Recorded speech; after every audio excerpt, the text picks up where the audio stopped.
Olá, estamos no ar com mais um Câmara Livre. Toda semana você é nosso convidado para conversar sobre temáticas de vida, reflexões sobre o comportamento, como está o mundo ao teu redor, a sua maneira de olhar o mundo, para que dessa forma, eventualmente através da nossa contribuição aqui nessa emissora pública de televisão, você possa observar o seu mundo, os seus horizontes, os seus planos e eventualmente conduzir o seu caminho de uma forma melhor do que está posta neste momento, se for o caso. Pedindo licença para entrar na sua casa, está conosco o psicólogo Florencio Costa Júnior. Ele nasceu em Itapajipe, Minas Gerais, isso, mas é mais paulista já de convivência do que mineiro, qualquer outra coisa. Embora goste ainda do pão de queijo? Com certeza, isso é inesquecível, não tem como deixar. Qual a sua memória de infância? Você contou pra gente aqui fora do ar que ficou até os 12 anos por aí em Itapajipe. Né? Então eu imagino cidadezinhas pequenininhas de 800 e poucas que tem em Minas Gerais. Com certeza. Uma das minhas principais memórias de infância é da casa da minha avó sempre cheia com os meus primos e a gente convivendo com muitas brincadeiras, com muitas coisas divertidas e com muito afeto. Essa é sempre uma lembrança que me vem dos domingos na casa da minha avó mineira. Já para te apresentar, você é psicólogo, professor universitário, integrante do Instituto de Análise de Comportamento e docente do Programa de Educação Sexual da Unesp de Araraquara. Exatamente. Então nós vamos falar sobre questões sexuais que muitos dos nossos convidados, inclusive em casa, para ser justo com a dimensão social de como isso é um tabu na vida das pessoas, é algo que se fala muito pouco. É certo isso? Com certeza, né? Nós temos falado muito pouco sobre sexualidade, sobre diversidade sexual e, sobretudo, quando a gente pensa na pluralidade dessas manifestações que a gente pode denominar como, né, manifestações da sexualidade. Então, quanto mais nós falamos sobre isso, mais esclarecidos e menos preconceituosos ficamos. Vou fazer alguns recortes e eu vou usar uma memória aqui para colocar as pessoas no nosso bate-papo. Eu sou de uma família de vários irmãos e me recordo bem que a minha mãe tentava demonstrar para mim que ela não estava vendo eu nu tomando banho menino.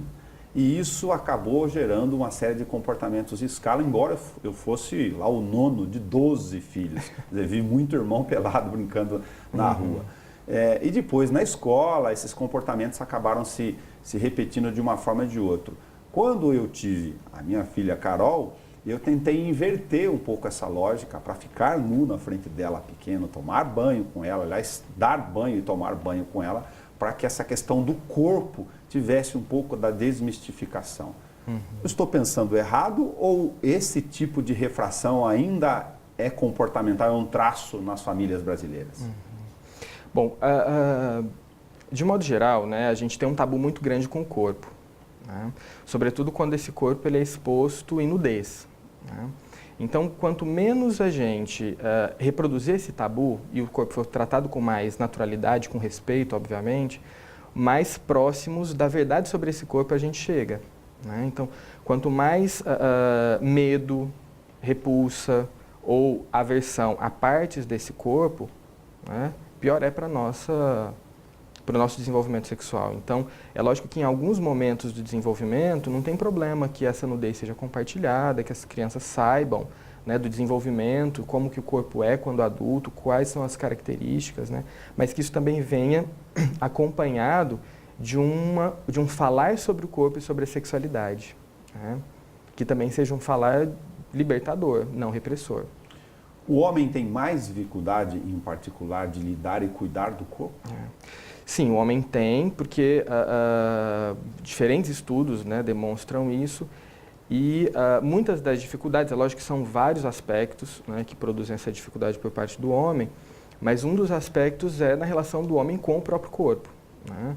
As mulheres são ensinadas ao longo da vida que o corpo delas tem que ser visto, administrado, não é, e acessível pelas, né, políticas de saúde, por médicos ou por outros profissionais. E o homem não, o homem ele é ensinado a tornar esse corpo viril, potente, forte, né, valente e, sobretudo, evitar com que esse corpo seja exposto de uma maneira que demonstre fragilidade, vulnerabilidade. E quando a gente precisa de algum cuidado, o nosso corpo está vulnerável, ele está frágil, né? Então, a educação sexual dos homens, dos meninos, na maior parte das vezes, ensina que eles precisam esconder esse corpo quando ele está vulnerável. E, na verdade, é quando esse corpo ele precisa ser compartilhado, né? Júnior, sem querer ser polêmico e também ser injusto, mas sendo corajoso de comentar. A boa parte das famílias, se não uma esmagadora maioria delas, a mãe é que tem mais contato com os filhos. Logo, é razoável imaginar que essa questão da concepção cultural e de formação está muito mais na mão da mãe do que o pai. Aqui já não está falando de divisão de responsabilidade, não, de realidade, de crescimento e de formação do filho. Ou seja, tem mães que precisam olhar um pouquinho mais sobre a forma como elas veem essas informações para transferir. Sem dúvida as mães precisam olhar para isso, mas sem dúvida também os pais precisam rever as próprias práticas masculinas para ensinar novos modelos, né?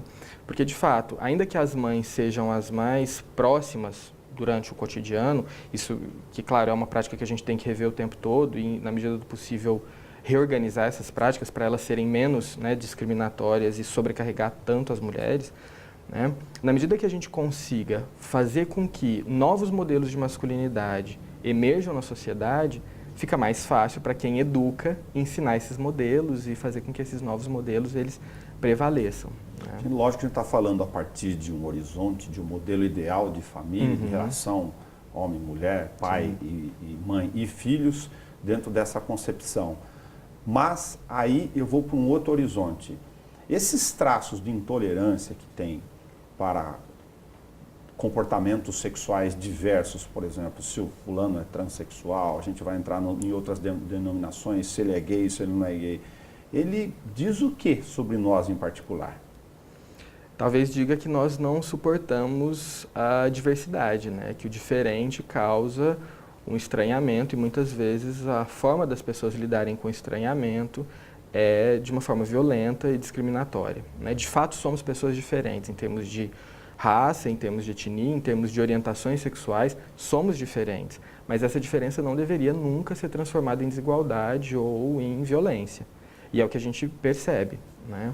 Que a diferença sendo interpretada e feita, né, a partir de violência e de discriminação. Aí se eu pego a palavra estranhamento para essa nossa observação, eu entro na seguinte questão.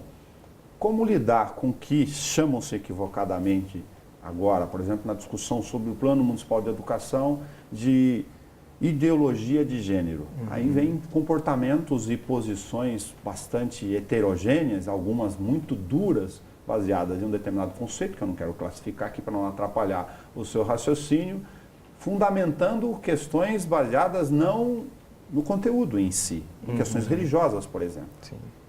Eu penso que é importante ressaltar que essa ideia desse termo, né, como você bem mencionou, de ideologia de gênero, ele é um nome ficcional, publicitário, né? Ele não existe.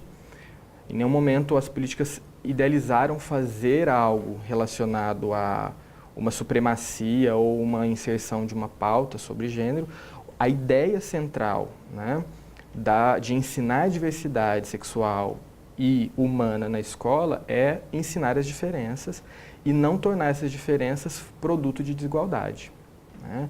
Então, a ideia central dessas políticas de educação sexual e de diversidade humana é ensinar para um cidadão que seja global, é um cidadão que compreenda que o mundo é composto por mais diferentes tipos de pessoas e que não só nessas propostas existem a pauta de gênero, né? É que parte de uma desigualdade, que é uma desigualdade central na sociedade, que é a desigualdade que é construída em relação a homens e mulheres, a partir da condição biológica, do sexo biológico. Então, muitas vezes a discussão parte disso para abordar outras desigualdades. E falar sobre essas desigualdades é uma maneira de rever práticas culturais e aproximar as pessoas, fazer com que elas consigam não reagir violentamente, né, e não discriminar outras pessoas. O conceito central que a gente está falando sobre o equívoco da ideologia de gênero, então, dentro da plataforma educacional, é de exatamente quebrar esses elementos de ignorância, no sentido de desinformação, comportamental, para aproximar. Exatamente. Para produzir, sobretudo, respeito e uma vida humana vinculada em cordialidade, integração, né, e distribuição de direitos e de poderes, né? A gente tem que pensar que o objetivo final dessas políticas, né, são produzir equidade. Mas aí, como a gente bem sabe, por uma série de razões históricas e sociais, talvez antropológicas, de questão comportamental, vem posições muito duras. A nossa sociedade é bastante heterogênea, no Congresso, sobretudo, e às vezes entre correntes acadêmicas. E o ouvido dói, mas algumas frases vêm do gênero: mas o meu filho pequenininho vai na escola e o professor vai falar para ele que aquele coleguinha dele tem um corpo de homem, mas se sente mulher, ele vai estar influenciando o meu filho. A gente ouve esse tipo de coisa, é preciso dizer. É quebrar tabu, então. É quebrar tabu, exatamente. É quebrar tabu desde a origem. Falar sobre isso não é incentivar, né?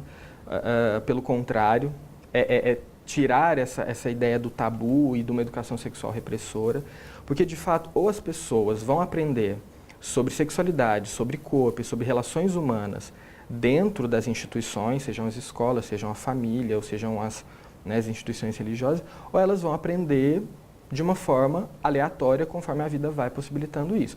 E uma questão que a gente tem que pensar hoje é que a pornografia ela tem sido historicamente uma das principais fontes de educação e de informação sobre sexualidade. Só que o problema é que a educação sexual que a pornografia provê, ela é ficcional, ela é irreal, né? E muitas vezes ela envolve uma manifestação de um comportamento sexual extremamente violento. Se o mundo tecnológico aqui fora nos deu uma série de ferramentas de acesso, ele também invadiu questões que antes eram mais restritas do ponto de vista do universo. Há 12 anos a gente não teria essa conversa pelo Facebook de forma alguma. O Estado, no sentido de provedor de informação e de tentativa de equidade, de isonomia intelectual, inclusive na formação dos seus indivíduos, tem que fazer esse papel de, no caso da sexualidade, colocar dentro da sua plataforma educacional até para formar cidadãos com mais informações lá fora? Sim, é um dever do Estado, porque a desigualdade e os efeitos dessa desigualdade, dessa exclusão, produzem impactos significativos para a sociedade como um todo.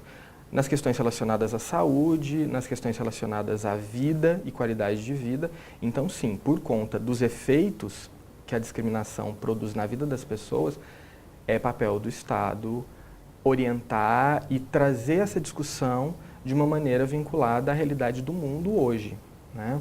Porque algo que a gente tem que pensar são os exemplos de uma educação sexual emancipatória em outras realidades culturais.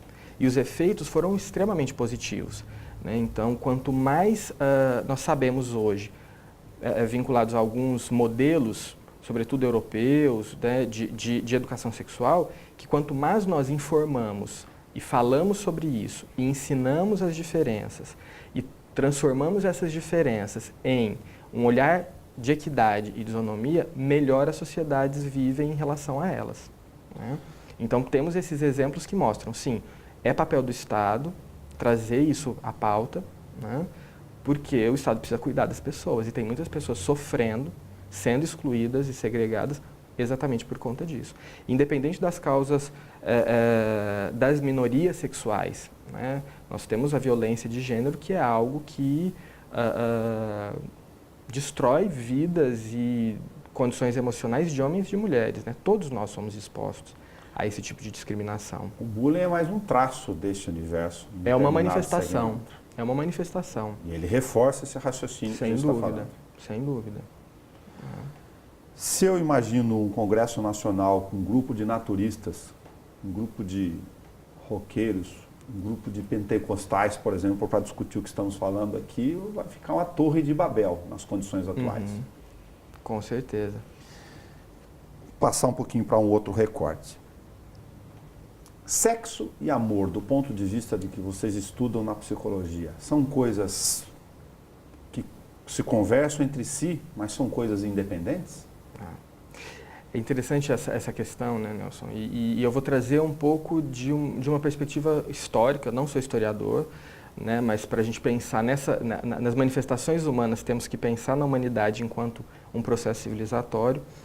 E hoje, né, na concepção de amor romântico ou nas relações contemporâneas, há uma suposta vinculação de que o amor e o sexo eles caminham ou deveriam supostamente caminharem juntos.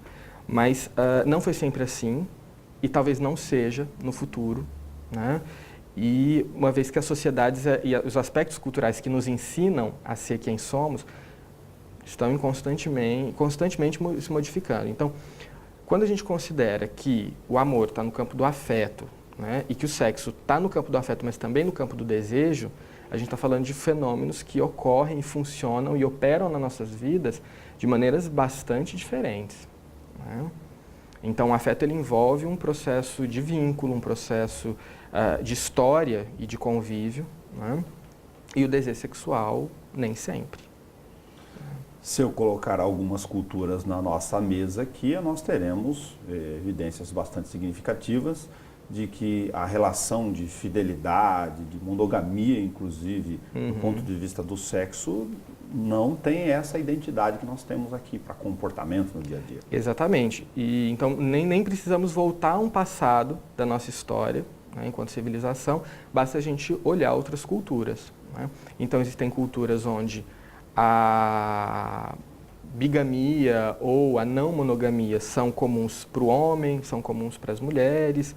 Algumas culturas diversificam e tornam essa questão, né, mais igualitária, mas existe sim a ideia de que desejo sexual, né, e amor podem caminhar juntos, mas também não podem caminhar juntos. Sem receio de ser raso, a raça humana, enquanto animal, em todos os outros filhos da espécie, ele tem outra relação com a questão do sexo. Exatamente. Né?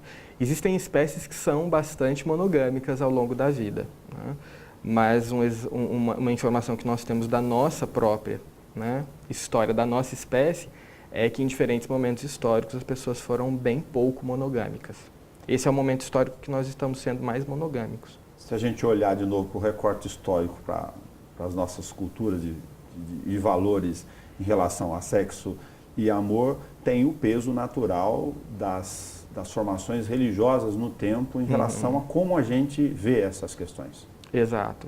E a ideia de amor romântico, né, do sexo dentro do amor, né, surge com uma necessidade social de manter capital econômico, né? Ou seja, controlar o comportamento sexual das pessoas, vinculando esse comportamento sexual a um amor ou a um vínculo afetivo, é uma forma de evitar divisão de capital, né? Divisão de herança, divisão de bens.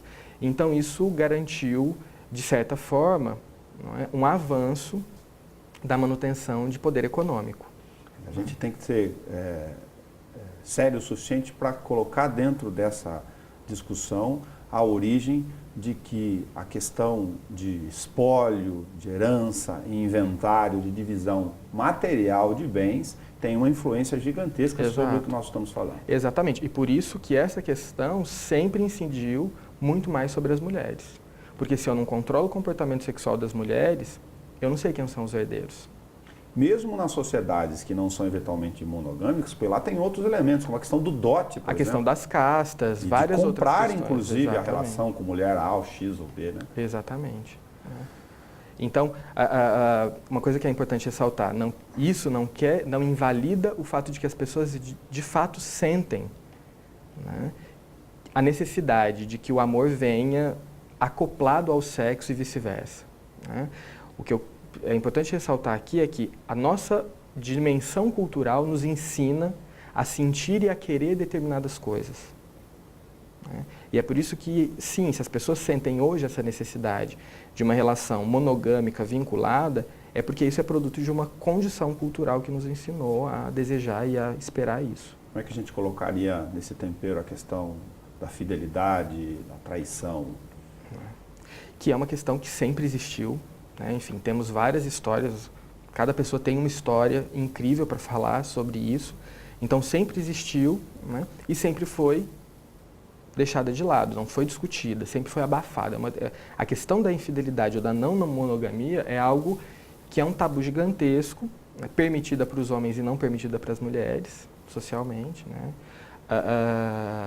E que está aí exposta, explícita, mas a gente se nega a pensar muitas vezes sobre isso. Aqui o risco de correr o recorte, mas não deixar de mencionar. Eu li um livro sobre o Flávio Gicovati e um capítulo inteiro, aliás, longo, sobre a questão do ciúme em particular. E ele começa dando uma paulada, já dizendo que o ciúme é um sentimento muito egocêntrico e ele usa uma outra expressão, outro adjetivo difícil, duro, mas para colocar que o ciúme tem um sentido de posse, inclusive, embutido dentro dele. Sem sombra de dúvida. Né? O ciúme tem um sentido de posse e o ciúme tem um sentido de controle, né? A necessidade de controlar o outro ou a outra, né? A partir de determinadas necessidades individuais. O ser humano tem medo, então. Com certeza. Série de medos. E essa série de medos interfere em cada uma das interfaces dele na hora. E o ser humano é cheio de dificuldade de lidar com o incontrolável, né? E o desejo de uma outra pessoa, o afeto de uma outra pessoa, nós não temos controle. Vamos voltar para um outro recorte sobre o homem. No seu doutorado, você contou para a gente que falou sobre a masculinidade e o uso de serviços de saúde no Nordeste. Por que você escolheu em particular o Nordeste, Júnior? Olha, eu escolhi em particular o Nordeste, Nelson, porque o Nordeste ele tem uma característica que é de muita vulnerabilidade dos homens, né? Porque são homens que são expostos à desigualdade social elevada, bastante acentuada, né? E o meu objetivo foi estudar justamente esses homens que estão expostos a uma vulnerabilidade social grande, né? Então são homens da periferia de 3 cidades grandes do Nordeste, que foi Recife, Natal e Olinda, né? E estudar como esses homens acessam as unidades básicas de saúde, entendendo que é ali que começa o atendimento, né? É ali que começa o olhar sobre as necessidades desse homem, antes dele estar adoecido ou antes dele estar comprometido com algum sintoma, né? Que é o que a gente tem que pensar na atenção primária, né? O homem chega vulnerável já emocionalmente, na unidade básica de saúde, no sentido de que ele está vendo algo fraco nele, esse sentimento tem sentido? Sim, lógico, o homem chega muito vulnerável. Estar num posto de saúde, muitas vezes, é para o homem já estar muito vulnerável, né? E é interessante observar como que eles permanecem nos espaços, né? Como eles usam os espaços da sala de espera, como eles usam os espaços de interação com os profissionais da saúde, né? E muitas vezes os próprios profissionais não conseguem compreender a linguagem desses homens para pedir ajuda ou para falar das suas dificuldades. Você está querendo comentar, então, que da sua observação, já em nível de doutorado, na prática, o olhar sobre ele, do ponto de vista comportamental, que os programas públicos de saúde não levam em conta ou nem têm percepção natural dessas dificuldades do homem? Exato, não tem um olhar atento para isso, não por responsabilidade do serviço, mas historicamente, as ciências da saúde estudam muito mais a mulher, a feminilidade, o feminino, o corpo feminino. Enquanto o corpo masculino e a masculinidade, ela ficou num lugar distante e sacralizado, né? Ou seja, ninguém fala, mas existe uma relação de poder bastante significativa ali. Então, o homem ficou fora desse olhar. Por ficar fora desse olhar, pouco se sabe como acessar esses sujeitos.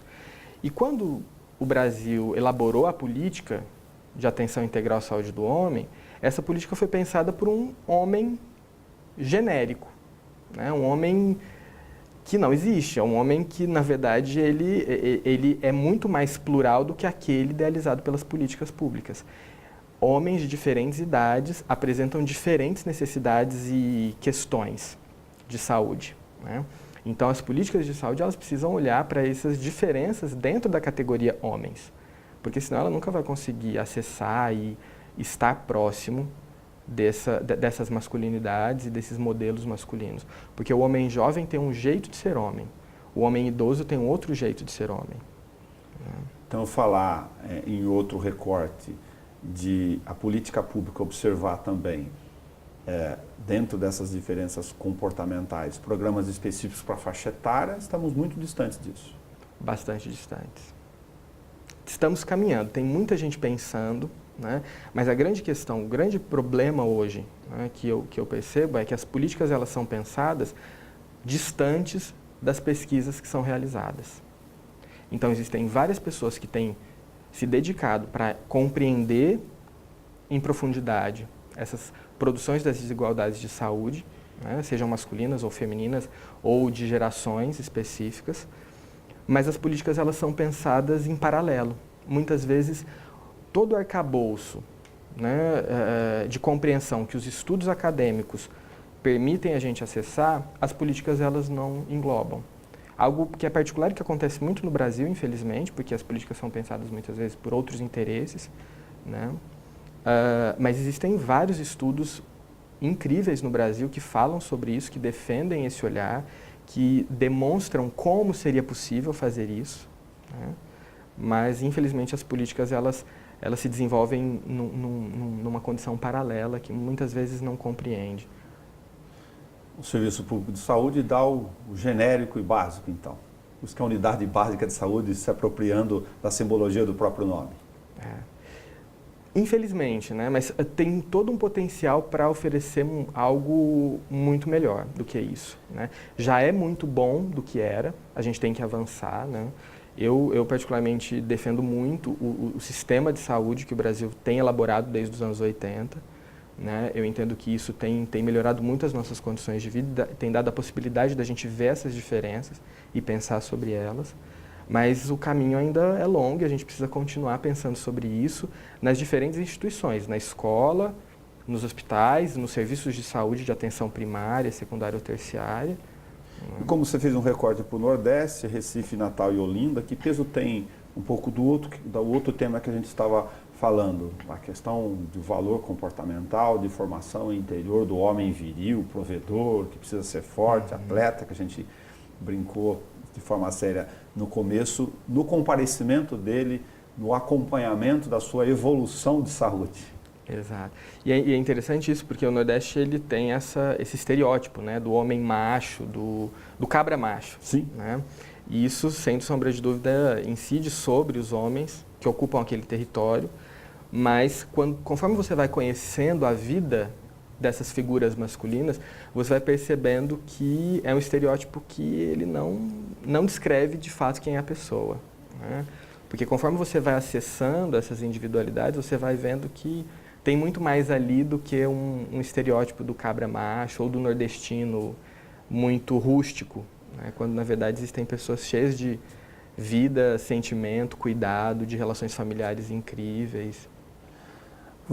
Eu mencionei, integra o programa de educação sexual da Unesp Araraquara, que é um grupo acadêmico de estudos, né, específico, especializado. Minha curiosidade é saber se, do ponto de vista acadêmico lá na Unesp de Araraquara, se essas temáticas todas fazem parte, de certa forma, de um conjunto de estudos permanente ou não. Estou querendo saber o que está se discutindo dentro desses programas lá. O programa ele tem foco de estudar tanto a educação que ela ocorre de uma forma formal pelas instituições. Então, a educação formal é tudo aquilo que a gente pensa em termos de processo pedagógico, como ensinar às pessoas diversidade sexual e respeito, tolerância, não é? E equidade. Então, essa é a educação sexual formal, ela ocorre ali dentro das instituições e ela é planejada. Mas existe um outro conjunto de processos educativos que são os informais, que é aqueles que acontecem sem um planejamento, mas que ensinam também. Né? Então, o programa ele é muito interessado em compreender diversos contextos e como esses processos educacionais funcionam. Então, existem enfermeiros, existem psicólogos, existem historiadores, professores, muitos professores que trabalham com educação, né, de crianças e até mesmo de adultos, para pensar sobre a educação sexual nos seus diferentes modelos, né, de execução e nas suas diferentes características. O programa ele tem esse escopo. Júnior, existe poliamor? Com certeza existe poliamor. E o poliamor sempre existiu. Né? Assim como a monogamia acompanha, né, a nossa sociedade, as não monogamias, ou que hoje as pessoas denominam como poliamor, amor livre, também sempre fez parte da humanidade. Em cada condição e momento cultural ele esteve mais ou menos presente. Né? Mas quanto menos o amor é controlado por regras e instituições, mais possibilidades para essas manifestações existem. Tem sociedades em que esse tipo de comportamento ou de posição, não sei se os nomes estão certos aqui, eles já são num outro patamar do que a gente está habituado do ponto de vista cultural. Sem dúvida, inclusive na questão legal, né? Porque existe uma questão importante que tem que ser pensada, que é como tornar essas pessoas legítimas e essas formas de relacionamento também legítimos dentro das nossas leis sociais, porque isso repercute em direitos, né? O cidadão, a gente está falando de equidade aqui, o cidadão, por mais preconceituoso que ele possa ser, e aqui estou colocando para o respeitar, para tentar inverter o jogo da equidade, ele tem noção de como é agressivo, da violência que ele está fazendo quando ele não reconhece, por exemplo, alguém com um comportamento ou com uma opção homossexual convivendo com ele? Na maior parte das vezes, o agressor ele se sente agredido, né, com aquilo. Muitas pessoas acreditam que a violência é uma forma de colocar, né, a pessoa diferente no lugar dela, e isso é muito ruim, né, porque coloca ela num lugar que é um lugar de sofrimento. Então, quando alguém agride por alguma dificuldade ou por algum preconceito, né, a gente tem que considerar que essa pessoa, nem sempre ela tem conhecimento do nível daquela agressão, seja verbal ou não, porque o grande problema são as agressões verbais, né, elas acontecem muito mais do que as físicas e com sequelas tão dolorosas quanto as físicas, né. Mas, na maior parte das vezes, a pessoa que agride verbalmente, que discrimina verbalmente, ela não se dá conta disso, infelizmente. O que é o não binário, uma definição que tem sido já utilizada? O não binário são pessoas, né, que não se identificam ou não sentem a necessidade de se reconhecer dentro do binarismo de gênero. Então, elas não se reconhecem nem como homens, nem como mulheres.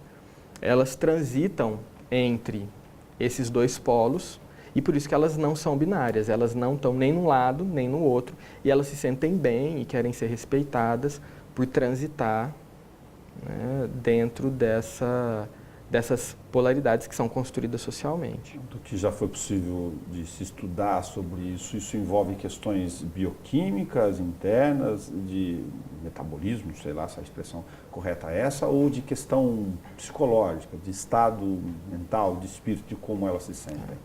Hoje, Nelson, não existe nenhum estudo que possa dizer que exista uma causa orgânica, não é, para um não binarismo ou, né, uma transexualidade, né, porque a transexualidade é uma outra questão, mas não existe nada que comprove que é uma questão orgânica, é uma questão biológica, é uma questão inata. O que a gente sabe que é uma combinação de vários fatores que emergem, né, numa recusa ou do binarismo ou do sexo de origem biológica, né? Então, nesse sentido, eu até defendo muito a ideia de que quanto mais a gente busca uma causa para isso, mais a gente endossa a necessidade de que a gente quer controlar ou cercear isso. Compreender, né? Assim, sim. Compreender, sim. Entender, sim, tá. Mas buscar uma causa tem se mostrado ineficiente, porque a gente não tem tecnologia para saber exatamente tudo, a gente sabe que é multifatorial, né? E enquanto a gente fica se preocupando com a causa, a gente acaba se esquecendo que a gente tem que preocupar com tornar a vida dessas pessoas digna, com respeito, com acesso e com todas as possibilidades de uma pessoa que se reconhece como binária, né? Uma visão sua de fora, de dentro para fora.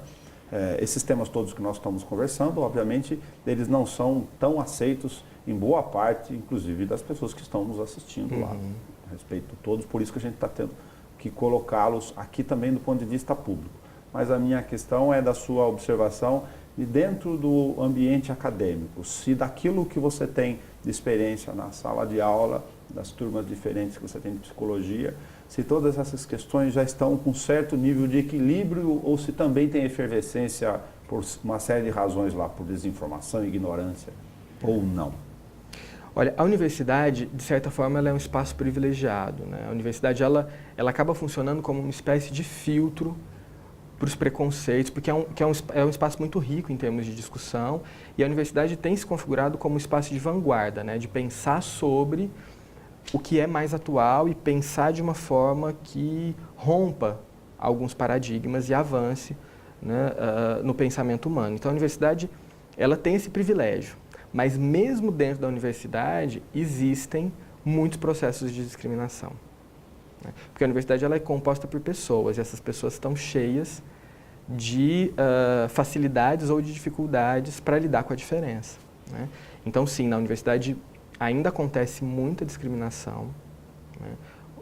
Por exemplo, espécies de discriminação que nós já deveríamos ter eliminado do nosso contexto, que é a discriminação de etnia ou de raça, Sim, né? Que sim. acontece muito, e inclusive discriminação de homens e de mulheres, né? E há uma correlação sem ser científico aqui, mas infelizmente ainda bastante preocupante, do nível socioeconômico dentro da determinado grupo de universitários com as manifestações que infelizmente têm ocorrido de preconceito, mais duros ou não. Exatamente, né? E existe também essa questão, né, da desigualdade social que agora, né, inclusive com as políticas de cota, as universidades têm sofrido, né, de muita discriminação, inclusive por classe social. Já que a gente fez a citação da cota e chegou por um outro caminho nela, o viés socioeconômico para a ideia de garantir um número de vagas específicos à universidade, já que o governo não faz a parte dele de oferecer condições aqui embaixo, na base, iguais para todo mundo, lhe seria mais simpática do que a ideia da cor, da pele, ou nenhuma coisa nem outra? Olha, eu entendo, Nelson, que para a gente falar sobre essas questões, a gente tem que dar visibilidade para as populações negras e para as populações que representam as desigualdades sociais e econômicas, né? Eu entendo que existe uma reivindicação da comunidade negra que tem que ser respeitada. Eu acho que é legítimo que eles estão reivindicando. Nós precisamos ter esse compromisso histórico, a gente tem que pensar, claro, o modelo, mas dar a eles esse protagonismo de dizer como seria respeitoso, né, fazer esse processo. Então, não sei se essa é uma discussão que a gente poderia separar desigualdade social das questões étnico-raciais no Brasil, né? Mas que a gente tem que sempre dar espaço para refletir sobre essas questões baseado na representatividade dessas comunidades. Assim, por exemplo, como um homem branco de classe média, eu não me sinto à vontade para falar sobre essas questões porque elas têm uma complexidade tão grande, mas tão grande, que muitas vezes a gente precisa da experiência visceral para conseguir compreender.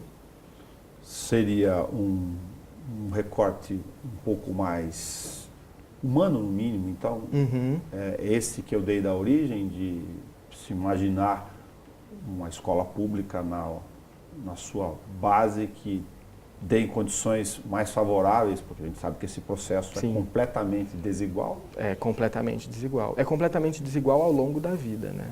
É completamente desigual e, infelizmente, a gente está passando por momentos que têm, né, acentuado essas desigualdades.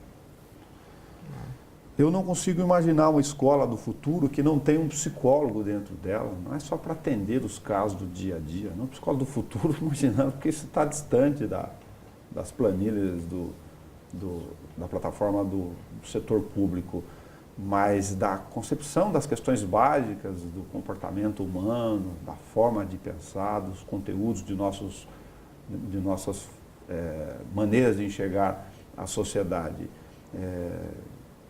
Lhe faz sentido isso? Faz muito sentido e eu compartilho com você essa expectativa, né?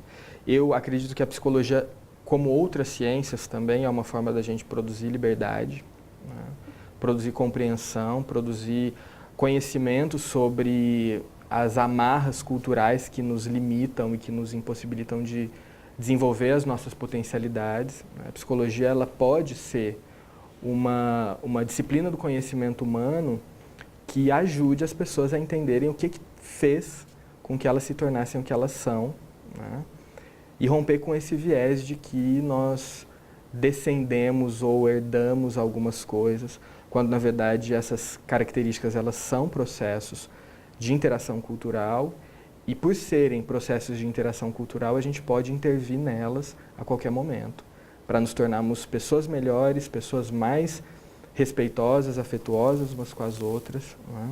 E que nós, como espécie, não nascemos discriminando e nem pulverizamos ódio ou violência para as outras pessoas, pelo contrário, né? O que nos possibilitou, de fato, nos tornarmos civilização foi a possibilidade da gente se vincular, de respeitar, de estar próximo, de construir interações que maximizem os nossos desenvolvimentos. E eu entendo que a psicologia pode ensinar muito a gente a compreender, sendo psicólogos ou não, como esses processos se dão, né, e como a gente pode intervir sobre eles. Florencio Costa Júnior, a TV Câmara, até pela sua missão pública, agradece muito a sua contribuição conosco aqui para fazer esse exercício de nos tornar um pouco mais libertos, um pouco mais tolerantes em relação a temas que nem sempre são colocados à mesa no dia a dia. Poxa, Nelson, para mim foi um prazer estar aqui, podendo falar sobre isso, sobre esses temas. Eu acredito que são questões importantes que quanto mais nós falamos e debatemos e refletimos sobre, melhor é para cada um de nós como pessoas e para a sociedade como um todo. E foi ótimo poder bater esse papo com você. Muito obrigado, até o nosso próximo Câmara Livre, porque o homem é o que entra e sai pela boca. Até o nosso próximo encontro.